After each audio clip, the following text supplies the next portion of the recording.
कैसे तिरंगे से डर गया पाकिस्तान और उसने चैंपियंस ट्रॉफी में कौन सी ऐसी हरकत कर दी जिसे लेकर भारतीय क्रिकेट फैंस बहुत गुस्से में हैं। सवाल है कि क्या भारत के झंडे की आड़ में पाकिस्तान अपना नफरती एजेंडा भी चला रहा है। फिर आपको प्रभु श्री राम की सत्ता के ऐसे प्रमाण दिखाएंगे जिसने अयोध्या के राम मंदिर को दान के मामले में देश का तीसरा सबसे बड़ा धाम बना दिया है।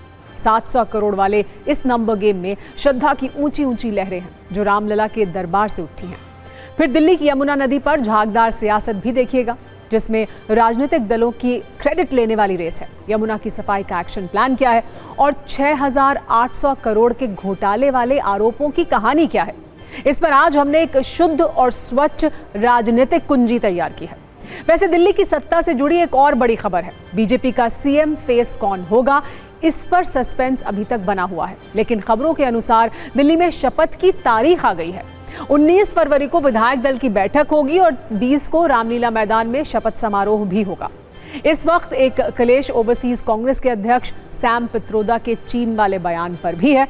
उन्होंने कहा है कि चीन हमारा दुश्मन नहीं है और चीन से खतरे को अक्सर बढ़ा चढ़ा कर पेश किया जाता है। इस पर बीजेपी ने कटाक्ष किया है। कांग्रेस का चीन के साथ गठबंधन है। एक बड़ी खबर महाकुंभ से, जहां आज मेला क्षेत्र के सेक्टर 8 में कुछ पंडालों में आग लग गई। राहत की बात यह है कि वक्त रहते आग पर काबू पा लिया गया और कोई अनहोनी नहीं हुई। वैसे मेला क्षेत्र में एक महीने में 5वीं बार आग की घटना हुई है। और सत्ता में आज हम अपने कई न्यूज मित्रों को एआई गर्लफ्रेंड वाले खतरे से सावधान भी करेंगे। शायद आपको ये पता नहीं हो, लेकिन इस वक्त देश में बड़े स्तर पर रोमांस घोटाला चल रहा है। इससे जुड़ी चौंकाने वाली रिपोर्ट पर हमने सत्ता की दिल तोड़ कुंजी तैयार की है। अब तक आप सभी न्यूज मित्र सरकारी दावों में ये सुन रहे होंगे कि दुनिया के सबसे बड़े धार्मिक आयोजन महाकुंभ में 53 करोड़ श्रद्धालुओं ने आस्था की डुबकी लगाई। लेकिन आज हम आपके लिए एक ऐसी शुभ संख्या लाए हैं जिसका संबंध प्रयागराज के महाकुंभ से नहीं बल्कि अयोध्या के राम मंदिर से है। और ये नंबर सनातन शक्ति और प्रभु श्री राम में अपार श्रद्धा का प्रमाण है। अयोध्या के राम मंदिर ने एक और अद्भुत कीर्तिमान स्थापित किया है और वो है प्रभु श्री राम के दरबार में दान वर्षा का। सालाना चढ़ावे के मामले में राम मंदिर सिर्फ एक वर्ष में देश का तीसरा सबसे बड़ा धर्म स्थल बन गया है और पिछले एक वर्ष में भक्तों ने राम मंदिर में 700 करोड़ से अधिक का दान दिया है। ये वो नंबर है जिसमें आपको प्रभु श्री राम की सत्ता नजर आएगी और इसके कई वीडियो प्रमाण हम पिछले कुछ दिनों से लगातार अयोध्या से देख भी रहे हैं, जहां से आस्था की ऊंची ऊंची लहरें उठ रही हैं। राम मंदिर के दर्शन के लिए रोज अयोध्या में श्रद्धालुओं की सुनामी आ रही है और इसी का नतीजा है कि राम मंदिर ने चढ़ावे का एक ऐसा रिकॉर्ड बनाया है कि देश के वो मंदिर भी पीछे छूट गए हैं जिनमें लोगों की अटूट आस्था है। जैसा कि हमने आपको बताया, राम मंदिर सालाना चढ़ावे के मामले में देश का तीसरा सबसे बड़ा मंदिर बन चुका है और अब वो वैष्णो देवी, स्वर्ण मंदिर और शिरडी के साईं मंदिर से आगे है। 22 जनवरी की प्राण प्रतिष्ठा से अब तक राम मंदिर में 700 करोड़ से ज्यादा का दान आया है, जबकि वैष्णो देवी में एक वर्ष में 600 करोड़, स्वर्ण मंदिर में 650 करोड़ और शिरडी के साईं बाबा मंदिर में 500 करोड़ का चढ़ावा आया। विशेष बात यह है कि राम मंदिर के इस कीर्तिमान में पिछले एक महीने का बहुत बड़ा योगदान है, यानी वो वक्त जब से महाकुंभ की शुरुआत हुई है। क्योंकि महाकुंभ में आस्था की डुबकी लगाने के बाद भक्त यूपी के जिस तीर्थ स्थल पर सबसे ज्यादा पहुंच रहे हैं उनमें अयोध्या का नाम सबसे आगे है। रामनगरी अयोध्या पर्यटकों और श्रद्धालुओं के लिए देश में पहली पसंद बन गई है और इसका अंदाजा आप सिर्फ इस बात से लगाइए कि राम मंदिर में सिर्फ एक महीने में 15 करोड़ रुपए का दान आया है। इस 15 करोड़ के दान में प्रभु रामलला के सामने रखे 6 दान पात्र की राशि भी शामिल है और महाकुंभ में स्नान के बाद सबसे ज्यादा श्रद्धालु इस वक्त अयोध्या ही पहुंच रहे हैं। इनकी संख्या रोजाना 4 लाख के करीब बताई जा रही है और ये सिलसिला मकर संक्रांति से ही चल रहा है। एक रिपोर्ट के अनुसार 22 जनवरी 2024 को प्राण प्रतिष्ठा से लेकर अब तक 15 करोड़ भक्त राम मंदिर में मत्था टेक चुके हैं। अब हम आपको देश के उन 3 धर्मस्थलों के बारे में भी बताते हैं जो इस वक्त दान के मामले में सबसे आगे हैं, जहां श्रद्धालुओं ने भर भर कर चढ़ावा चढ़ाया और पैसों के अलावा सोना और चांदी भी अर्पित किया। इस मामले में पहले नंबर पर आंध्र प्रदेश का तिरुपति वेंकटेश्वर है, जहां सालाना दान 1500 से लेकर 1650 करोड़ तक आता है। इसके बाद दूसरा नंबर केरल के पद्मनाभ स्वामी मंदिर का है, जहां चढ़ावे की रकम है 750 करोड़ से लेकर 800 करोड़ तक। और अब इस लिस्ट में अयोध्या के राम मंदिर का नाम भी शामिल हो गया है, जहां पिछले एक वर्ष में 700 करोड़ का चढ़ावा आया है। मतलब राम मंदिर में भक्तों ने दिल खोलकर दान दिया और पिछले एक वर्ष में राम नगरी श्रद्धालुओं की आस्था की सबसे बड़ी गवाह बनी है। हम आपको इस पर 90 सेकंड की एक न्यूज रील भी आइए दिखाते हैं।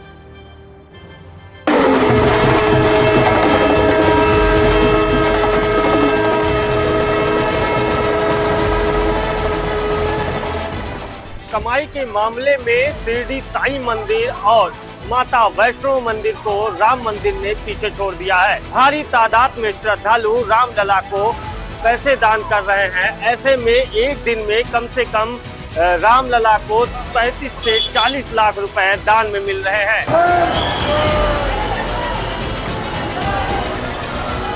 जब इतने लोग आ रहे हैं तो दान भी निश्चित बहुत आएगा, बढ़ेगा।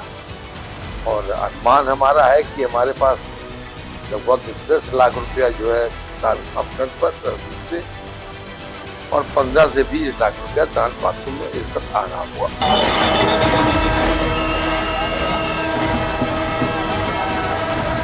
और आएगा, डबल पैसा आएगा, बहुत आएगा, गिनने में थक जाएंगे, इतना आएगा। राम जी का बहुत आशीर्वाद है, श्रद्धा है सबके ऊपर। राम जी की नाम लेते ही उनमें पूरा पावर आ जाता है। It's a good news, like we are now getting 7 crore funds, and it will be the world's largest to get the highest money, and it will be crossing all the temples, highest donation level. आप राम भक्त हैं, उनकी श्रद्धा है, भगवान से प्रेम है, अपना भगवान के प्रति ममता प्रेम दर्शा रहे हैं। जो भी दान दक्षिणा दे रहे हैं अपने खुशी से दे रहे हैं।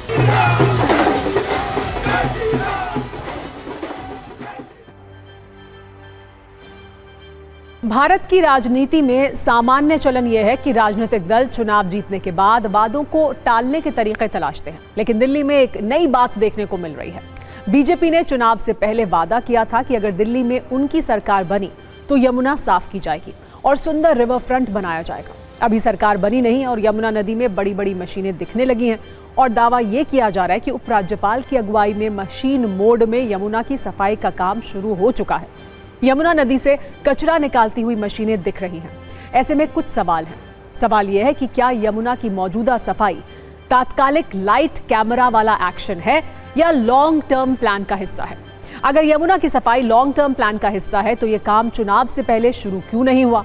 और तीसरा सवाल यह है कि अगर यमुना की सफाई हो रही है तो इसे पूरी तरह से साफ होने में कितना समय लगेगा? इन 3 सवालों पर हमने सत्ता की एक कुंजी तैयार की है, जिसमें आपको गंदी यमुना पर हो रही राजनीति भी साफ साफ नजर आएगी और स्पष्ट समझ भी आएगी। सबसे पहले यह समझने की जरूरत है कि यमुना में हो क्या रहा है। सरकार की जानकारी से अलग टीवी 9 की टीम वहां पहुंची जहां यमुना सफाई हो रही थी। हमारी टीम ने जो देखा उसके मुताबिक इस साफ सफाई के लिए अत्याधुनिक मशीनों का इस्तेमाल किया जा रहा है।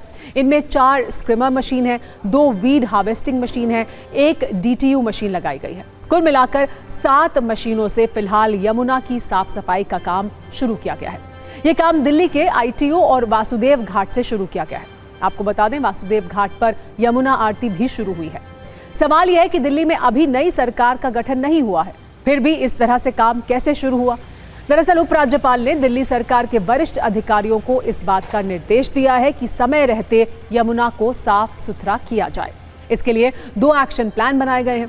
पहले एक्शन प्लान पर रविवार से काम शुरू हो गया है, जिसके तहत फिलहाल कचरा और गाद निकाला जाएगा। दूसरे एक्शन प्लान में यमुना में नालों से गिरने वाले गंदे पानी को ट्रीट किया जाएगा, जिसके बाद उसे यमुना में गिराया जाएगा।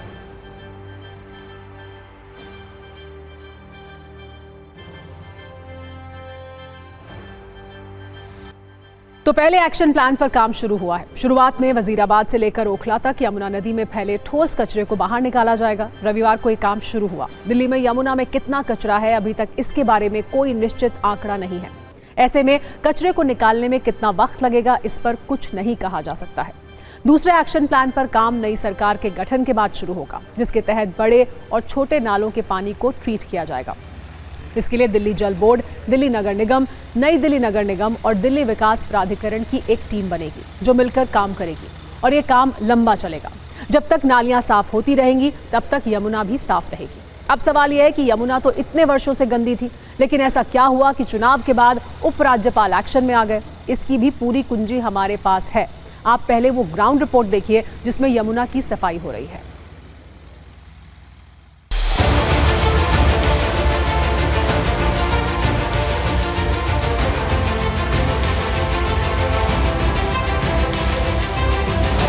ठोस कचरे के प्रबंधन के लिए सबसे ज़्यादा ज़रूरी है मशीनों से सफाई। आप जो सामने में देख रहे हैं वो वीड सीडर मशीन है और ये दूसरी मशीन है जो कि ITO पे लगाई गई है और इसके माध्यम से जितनी भी जलकुंभियाँ और तमाम तरह की चीज़ें हैं इसको यहाँ से हटाया जाएगा, इसको यहाँ से निकाला जाएगा और उसको लेकर बाकायदा पूरी की पूरी तैयारी चल रही है। मशीनों को हमने दोनों साइड से, पहला हमारा टारगेट है कि ये वजीराबाद से ओखला साफ किया जाए। तो वजीराबाद की तरफ मशीनें लगी हुई हैं, ओखला साइड से मशीनें लगी हुई हैं और जहां हम खड़े हैं वासुदेव घाट से ये एरिया मिड पॉइंट्स आता है, तो इसमें भी मशीनें काम कर रही हैं। तो 3 डायमेंशनल काम कर रही हैं, लेकिन इसमें अभी कई दिन और कई हफ्ते लग रहे हैं। अब इस मशीन में एक बार में 2.5 टन वीड जो है वो हार्वेस्ट कर सकता है। मतलब कि यमुना के कचड़े की बात करें जिसमें कि जलकुंभी और तमाम तरह की चीज़ें होती हैं, वो एक बार में 2.5 टन की जो है चीज़ों को ये निकाल सकता है। और फिलहाल इस वीड हार्वेस्टर मशीन को ITO घाट पर लगाया गया है और यहाँ से लेकर कालिंदी कुंज तक की सफाई इस वीड हार्वेस्टर मशीन से होगी। कि जितने कचरा है इसमें यमुना में, उसमें सारे फ्लोटिंग मटेरियल भी, चाहे वो प्लास्टिक के हों, चाहे फूल मालाएँ हों, चाहे दूसरी चीज़ें हों, और जितने भी वीड्स हैं, जलकुंभियाँ हैं, ये घास के मैदान बच गए हैं, बीच बीच में आप जैसे यहीं पे देख रहे हैं छोटे छोटे गाद के टीले बन गए हैं, इन सब को नॉक ऑफ किया जाए और इनको बाहर निकाला जाए। तो ये अभी कई हफ्तों तक ये चलेगा। ये सारे मटेरियल को हटाने में एक टाइम भी लगना है, लेकिन ये जिस युद्ध स्तर पर आपने कल से देखा है काम चल रहा है, इसी युद्ध स्तर पर तब तक चलता रहेगा जब तक इनका काम नहीं खत्म हो जाता। और अब बात यमुना सफाई पर LG की सक्रियता की। दरअसल दिल्ली चुनाव के नतीजों के आने के 48 घंटे के बाद मुख्य सचिव की अगुवाई में दिल्ली के वरिष्ठ अधिकारियों की बैठक हुई। इस बैठक में नई सरकार के 10 दिन के एजेंडे पर बात हुई। इसी में यमुना सफाई का भी प्लान बना। LG BK सक्सेना ने इस प्लान को अप्रूवल दिया और काम शुरू हो गया। इन सब के बीच इंटरेस्टिंग ये रहा कि काम शुरू हुआ नहीं, क्रेडिट लेने की कोशिश शुरू हो गई।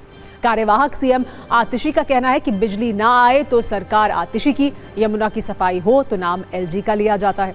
जबकि बीजेपी कह रही है कि यमुना मां से कम नहीं है, इसकी सफाई प्रमुख एजेंडा है। इन सब के बीच कांग्रेस सवाल कर रही है कि इतने दिनों से क्या सरकार बदलने का ही इंतजार हो रहा था? यानी यमुना सफाई की स्पीड अभी भले ही कम हो, लेकिन क्रेडिट लेने और राजनीति की स्पीड में कोई कमी नहीं है। हालांकि ऐसा नहीं है कि सफाई का काम पहली बार हो रहा है। 22 मार्च 2022 को दिल्ली विधानसभा में पूछे गए एक सवाल में दिल्ली सरकार के मंत्री ने यह जवाब दिया था कि 2017 से 2021 के बीच यमुना की सफाई पर 6,856 करोड़ 91 लाख रुपए खर्च हुए हैं। वैसे आंकड़े ये बताने के लिए काफी हैं कि किस तरह से यमुना की सफाई को लेकर अभियान तो कई बार चलाए गए, लेकिन सब के सब कागजों तक ही सीमित रहे।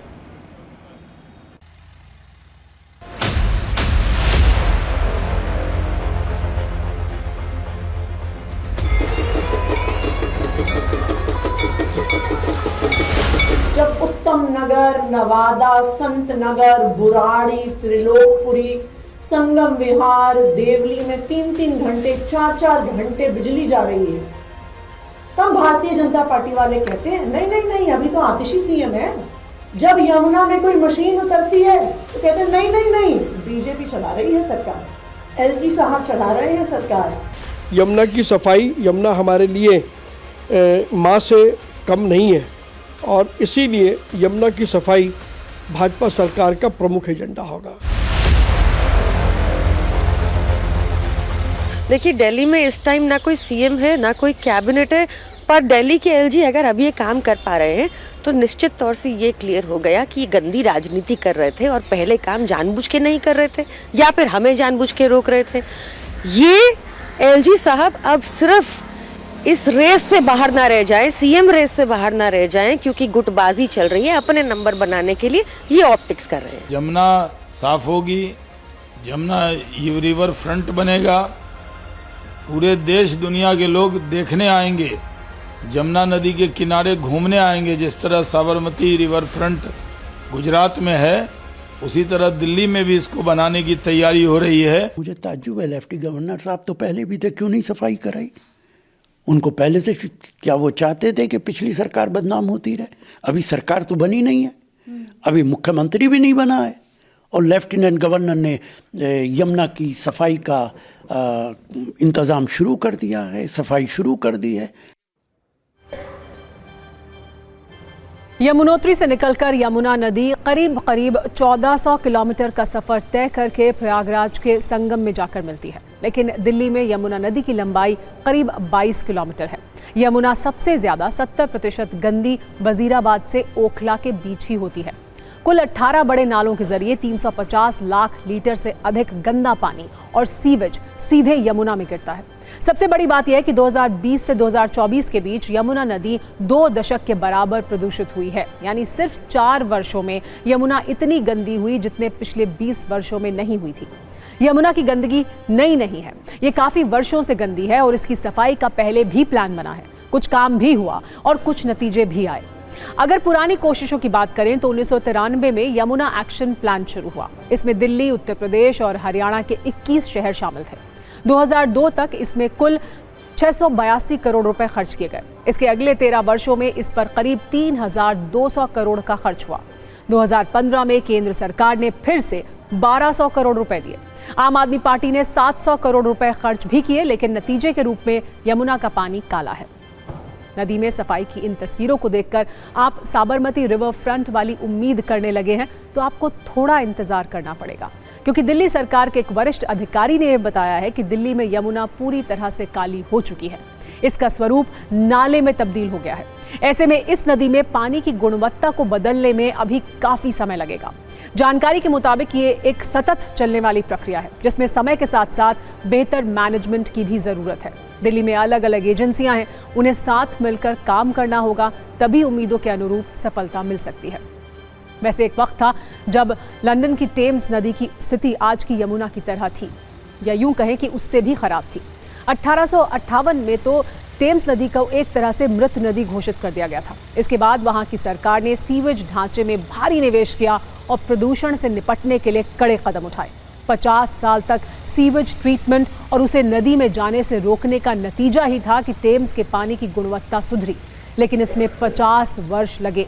हालांकि अब टेक्नोलॉजी बदल गई है और ज्यादा संसाधन है, इसलिए इतना वक्त नहीं लगना चाहिए अगर काम ईमानदारी से किया गया तो।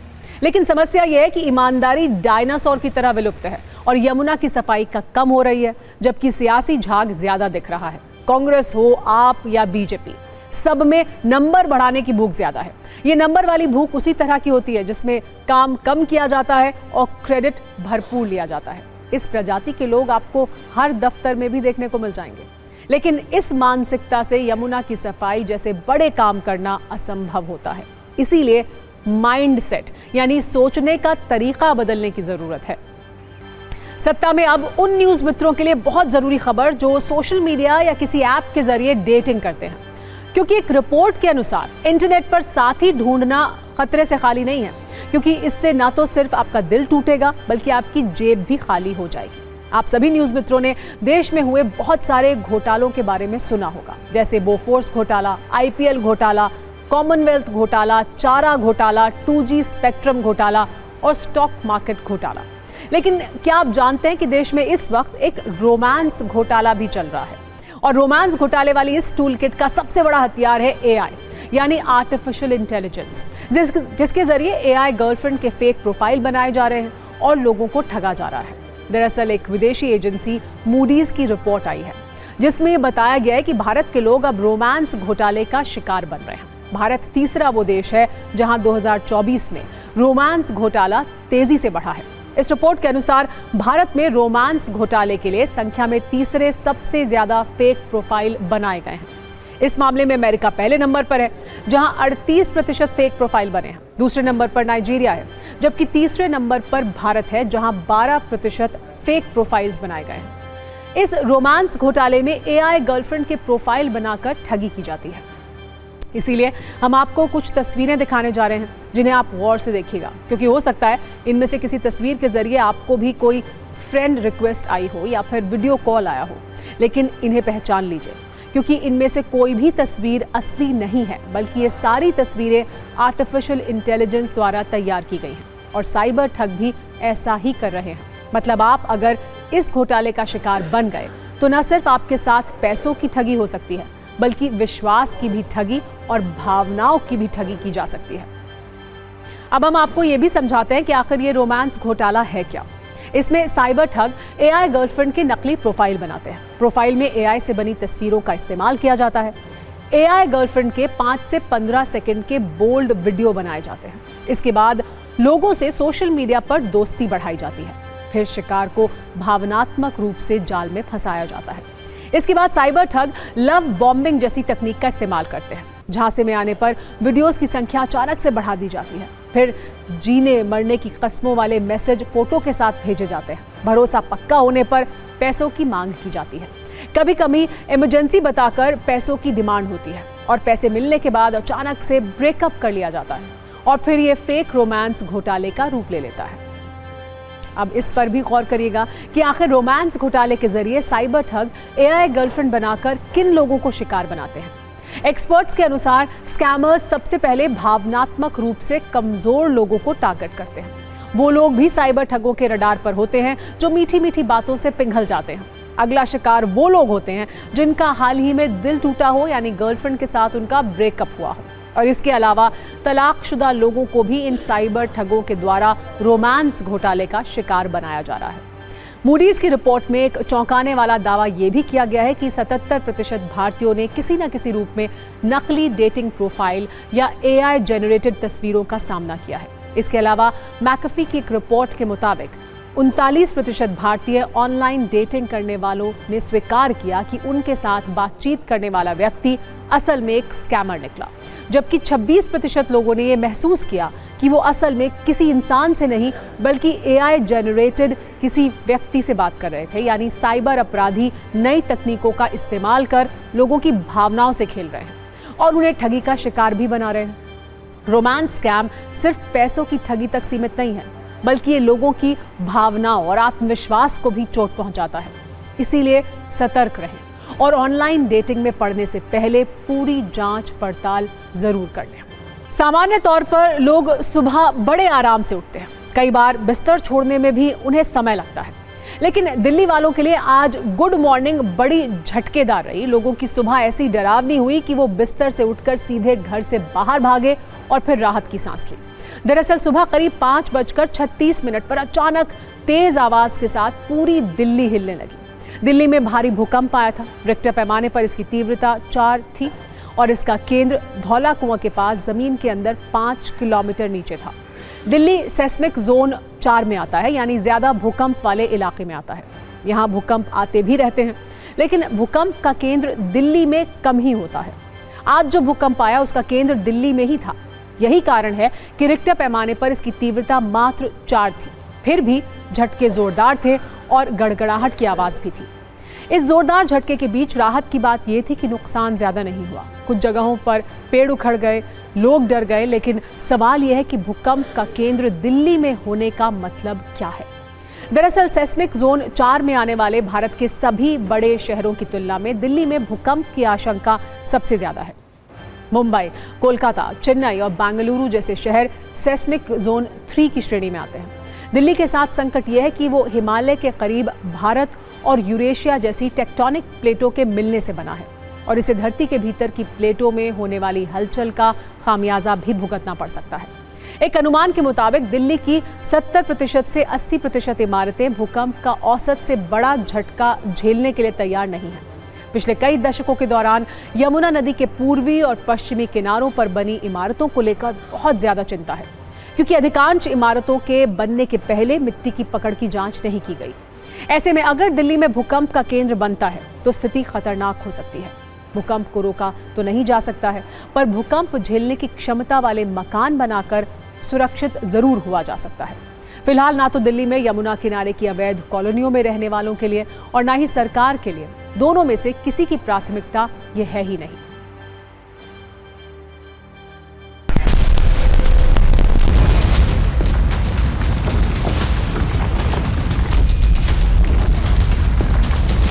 पंखा हिल रहा था, बेड भी ऐसे ऐसे हिल रहा था बहुत ज्यादा। हम डर गए, उठ गए, मैं बच्चों को उठा दिया मैंने।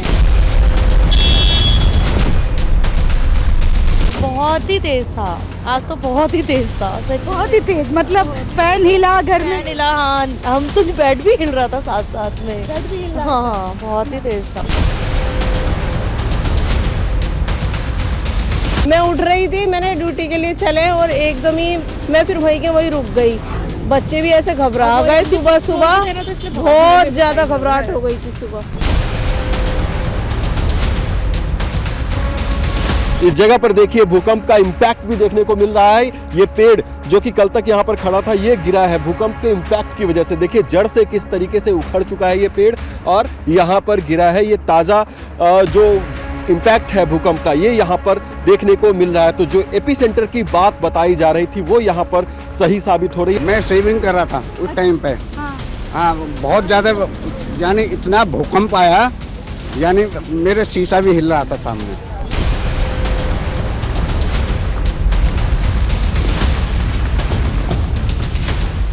ज्यादा ही तेज था, पंखा भी हिल रहा था, नीचे हिल रहे, हम तो बाहर निकल गए थे हम लोग। ये अर्थक्वेक जो है आपका 4 पॉइंट जो अर्थक्वेक हुआ है वो धौला कुआं में हुआ है, जो आपका जो झील पार्क है, और 2007 में 4.6 मैग्नीट्यूड का अर्थक्वेक वहाँ पर हुआ था।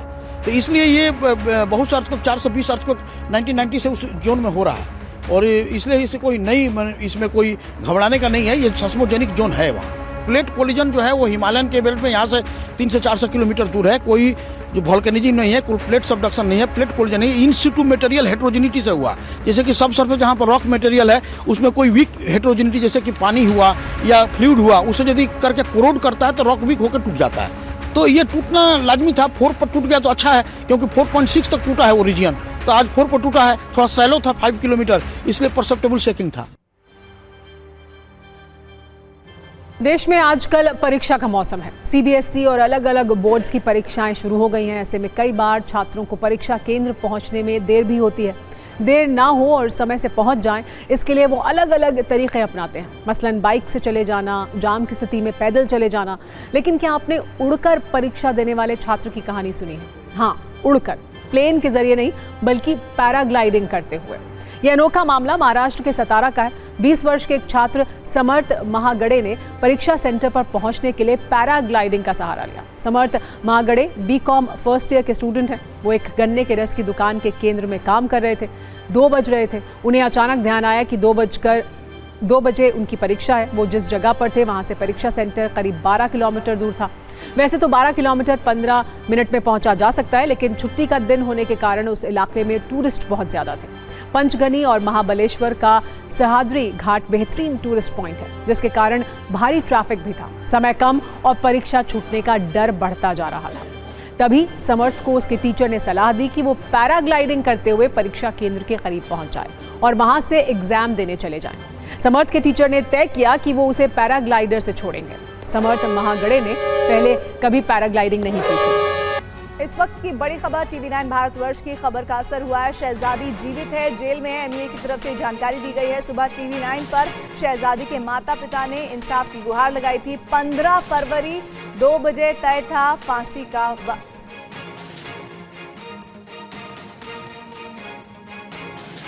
दरअसल दुबई में शहजादी गई थी। एक लड़का बहला फुसलाकर उसको ले गया था। वहां पर वो जिस जगह काम करती थी, उनके परिवार में उनके बच्चे की मौत हो गई और कुछ वक्त बाद उस बच्चे की आरोपी मौत का शहजादी को बना दिया गया। केस चला तो फांसी की सजा शहजादी के लिए मुकर्रर की गई। और अब जब TV9 भारतवर्ष ने ये पूरी मुहिम चलाई तो उस खबर का असर हुआ है। शहजादी जीवित है, जेल में है, ये MUA की तरफ से कहा गया है। मनीष झा हमारे साथ जुड़ रहे हैं। मनीष, TV9 भारतवर्ष की इस मुहिम का असर हुआ है और एक माता पिता के लिए उनकी बेटी के जीवित रहने की खबर, ये अपने आप में बहुत बड़ी खबर है। बिल्कुल, देखिए सबसे बड़ी बात यह है कि शहजादी के परिवार और शहजादी के तमाम चिंतकों को हम TV9 पर ये आधिकारिक सूचना दे दें कि शहजादी को अभी तक कोई एक्शन उसके मामले में नहीं लिया गया है। उनका रिव्यू पिटीशन पेंडिंग है, जो डेथ सेंटेंस दी गई थी उसके खिलाफ, और उस पर अंतिम फैसला आना बाकी है। तब तक वो जेल में है। लेकिन जो सूचना आई थी कि उसे फांसी दे दी गई है वो गलत है। शहजादी जीवित है, जेल में है और उनके केस पर विचार हो रहा है और हो सकता है कि उस केस में राहत भी मिल जाए, क्योंकि जो इंडियन एम्बेसी है वो लगातार यूएई अथॉरिटी के संपर्क में है, लगातार इस केस को परस्यू किया जा रहा है और ऐसी स्थिति में शहजादी के परिवार वालों को भी एक उम्मीद रखनी चाहिए कि जल्द से जल्द कोई राहत भरी खबर भी आ सकती है। मनीष, इसमें निराश होने की जरूरत अभी नहीं है। के लिए